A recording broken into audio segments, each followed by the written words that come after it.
Design thinking. It's a topic that has been around for a long time. I think it's got really popular in the early 2000s with D-School and IDEO. But how do you use it in your everyday?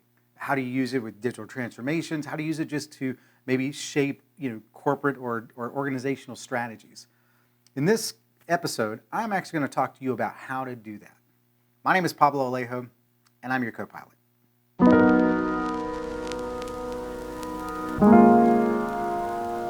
Hey everybody, welcome back to Co-Pilot, a YouTube channel to help organizations thrive by orienting around what matters most, their customers and their people. In this video, I'm going to talk about design thinking. Design thinking is one of my favorite frameworks when it comes to problem solving. I've used it to help organizations design products, services, and even organizational strategies. And I use it because it has all of the elements that I'm looking for to help me know that when I create a strategy, it is founded in really good information, it identifies a problem, and it gives me an opportunity to work with others to think through what the future should be. So that's what I'm going to talk about. First thing you need to understand about design thinking is that it is just a framework. It is really just a set of processes that, if followed, will help you get to a really strong strategy. And that is what I love about it. One is that it is a repeatable process, which makes things so much easier, especially if you're in consulting and you have a lot of people trying to solve a lot of problems. The other part is that it's not rigid. There is not a set of specific methods that you have to use, but there are some really great guidelines in the methodology that enable you to choose the right ones just for you to help you solve your specific challenge. So I'm going to kind of cover what that looks like.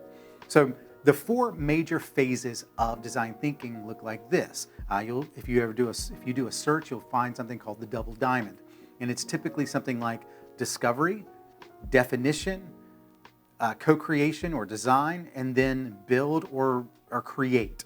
And that's typically looks something like this. And they call it a double diamond because you're diverging and converging with questions, and then you're diverging and converging with ideas. And so that looks like a double diamond. And it was created by the D-School, IDEO back in the day, where they made it popular. I don't think they actually created it, but they're the ones who made it really popular. And since then, every organization that applies design thinking has done something very similar. They may call it something different. They may call it their own flavors of things, but that's really what they're doing. That discovery phase, though, I want to kind of jump in and kind of talk about what's actually happening. So in that discovery phase, what you're doing is you're trying to ask as many questions as possible. And you will use both qualitative and quantitative methods. On the quantitative side, you're going to look at analytics, you're going to do surveys, anything where you can get a lot of information very quickly. And you do that first. And you want to do that first because what that will do is tell you what are the behaviors happening so that you can try to understand and see some patterns early on. And these patterns, what they will do is they will help you and direct you in a direction for your qualitative studies. And in qualitative studies, you're going to do one-on-one interviews, ethnographic studies. You're going to do observations, and you're going to do experiments. And the point of all of this is to understand. Now that you know what people are doing, the qualitative helps you understand why they do it. And when it comes to understanding, when you're trying to create any strategy, human behavior is at the core of everything. And it's because humans are different. We're not machines. We're not robots. We are very, unpredictable in so many ways. But understanding what motivates us and what drives us helps us better create solutions and strategies that will help people thrive. And so that's what we want to do. And so by understanding in that discovery phase, we're going to ask a lot of questions. We're trying to ask as many questions as we can that helps us get better understanding. But then once we went through a period of that discovery where we're asking the questions and we're trying to better understand, then we go through a definition phase where we synthesize that information. It's where we take all of that data and you start to group it by patterns, and then you create themes. And then within those themes, you start to look at the gaps in between to find those insights. What is the data not telling you? And then what's actually underneath all of this that actually is driving the behaviors you're trying to create. And what you're looking for are those profound insights that help understand why. And once you understand why something is happening, now you can better outline and define what is the problem that is being caused here. And then once you understand what those problems are, what you want to do is try to understand what is the root cause. And one of my favorite methods is what is called a current reality tree. Current reality tree is something that I learned out of Lean Six Sigma. It's not Lean Six Sigma. It is the theory of constraints. So Eliyahu Goldratt has a book. He's got actually several books. One of my favorites is The Goal, and the other one is It's Not Luck. It's Not Luck is a really great book about how to use this method. Current reality tree. What you do is you outline what your undesired outcome is. And then within that undesirable outcome, you start to connect it to undesirable effects. So let's say sales are low. And then you go, well, why are sales low? And it's never just one thing. And so you kind of start to outline, well, it's low because salespeople are not getting out in front of clients. Well, why are they not getting in front of clients? And then you start to then branch that out. Well, it's because people are afraid to get sick, or people are not motivated to get in front of clients. Then you start to continue. You basically get down to where you try to understand what's actually driving those behaviors. And that is a current reality tree.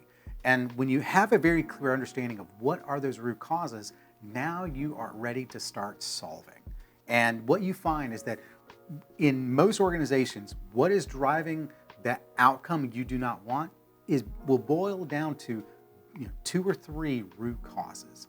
And then when you understand what those root causes are, now you can start to co-create on what can overcome them. And that's the next phase. And that next phase of design or co-create is where you truly get really great ideas. And so when you have that problem defined, you know who your people are, so you'll create personas and mindsets, and then you'll bring that into some type of design sprint or co-creative methodology with either stakeholders or even the people you're studying with to create ideas. And the goal here is to create as many ideas as possible. The weirder, the better, because what you find is that when you're working with a creative team or a team of idea people, then all of you will just have really great ideas, and some of them will not be feasible at all. And so, but the goal is to better understand, what's possible. And then you'll hear something, oh, well, that's great, but what if we took this and we did this? And that's the point, is you want to create as many ideas as possible. Now that you have all these amazing ideas, what are you going to do with them? How do you know which one of these ideas will actually help you, or how many of these will actually help you? And the best way to do that is what's called the DVFS Framework.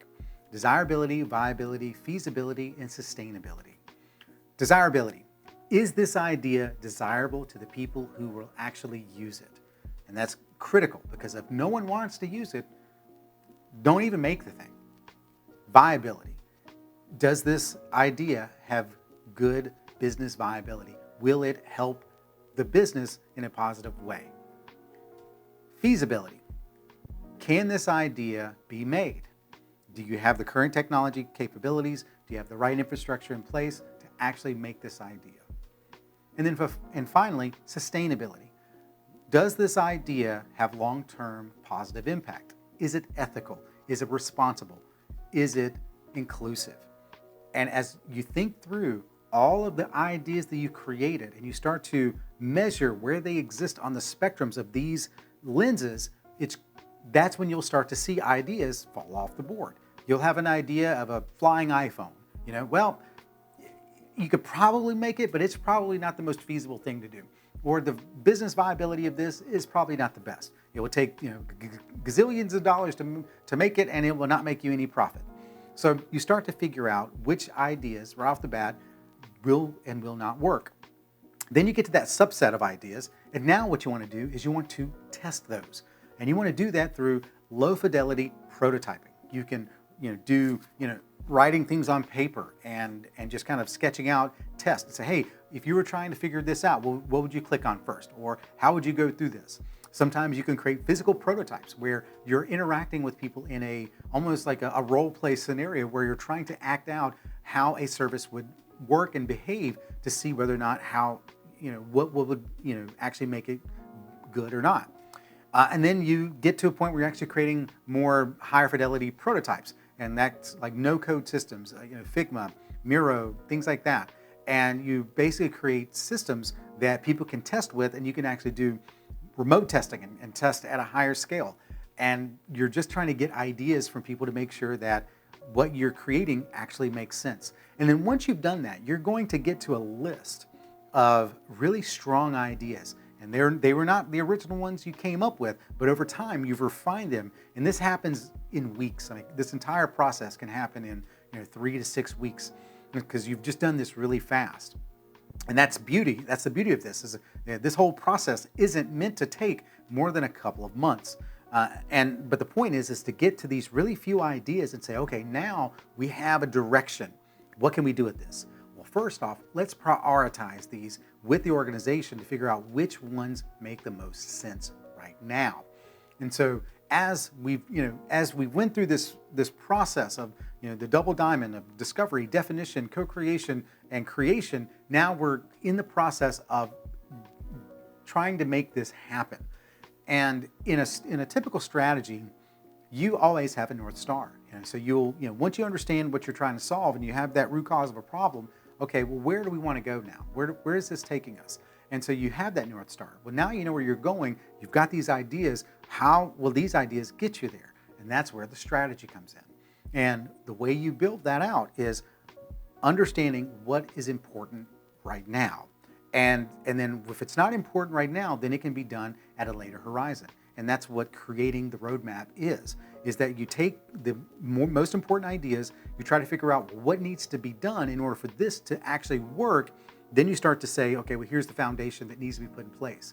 And then you say, okay, from this foundation, what needs to happen before this? And you kind of do it again and you do it again until you get, it's kind of like that root cause analysis where you're creating that dependency tree of here are the actions and things that need to be in place to create the foundation so the first concept or the first idea can be put in place. For most organizations, this actually is fairly small. It's like, hey, we don't have a cloud infrastructure. Well, let's put that in place. And you can have a team to help you kind of put that in place, and it's pretty easy. Sometimes it's policy changes. Sometimes it's you need to acquire a capability. But either way, you have a very clear understanding of what needs to happen first. And then once you've done that, then you can start to implement the rest of your changes. And with some changes, you'll find that you can actually do multiple things at once. And so the goal is to figure out what needs to happen in what order, and then as efficiently as possible, get things out the door fast. One of the concepts or principles of the product mindset is value creation or time to value. And you want to decrease that as much as possible because it's a very great principle. And that means that your goal is to get value to your customer, to the target user as soon as possible. That doesn't mean that your entire thing has to be 100% done. It is what's the minimum viable product, or I would say, what is the minimum lovable product or solution that is needed in order for this to be effective. And so what we do is we look at, again, looking at that priority list, what's the first thing? How do we get it out the door? What is the minimum lovable version of this to get out the door? And then once it's out the door, then you can start to iterate and you learn and you grow and you learn and you grow and you scale. And so when I think about design thinking, I actually think of it as just that. It's a double diamond with kind of like an alligator mouth, if you will, at the very end, which is the scaling part. And that is where you've piloted ideas, you get them out the door, you get the feedback, and then you start to scale it with more and more people. And that is literally the best framework for any type of organization to overcome any type of thing. You want to change how people are hired within your organization? Apply design thinking to it. I promise you, it will work. You want to learn how to disrupt your industry? Apply design thinking. It will change how you operate. One thing to know though, if you're not ready to understand what your real root problems are, don't use design thinking. Or at least, you can use design thinking, but you probably might not want to do the current reality tree. But if you really want change, if you really want radical innovation. Design thinking is the best methodology that I've seen in the world. It is fantastic. And maybe I'm just biased because it's what I do, but it's really great. I hope this was helpful. I hope that you were able to learn something today about design thinking that you didn't know already before. And if you do know a lot about design thinking, hit me up on the comments below about how you are applying design thinking in your business, how you're applying it in your own life. I would love to kind of hear some more stories about how you're using it in solving complex problems. At the end of the day, that's what I'm looking to do, is learn and to teach and to share things that I've learned in my journey. Because as always, I believe that every organization deserves to thrive. And that's why I do this. At the same time, everyone needs a co-pilot. My name is Pablo Alejo. I'm going to be yours. Take care.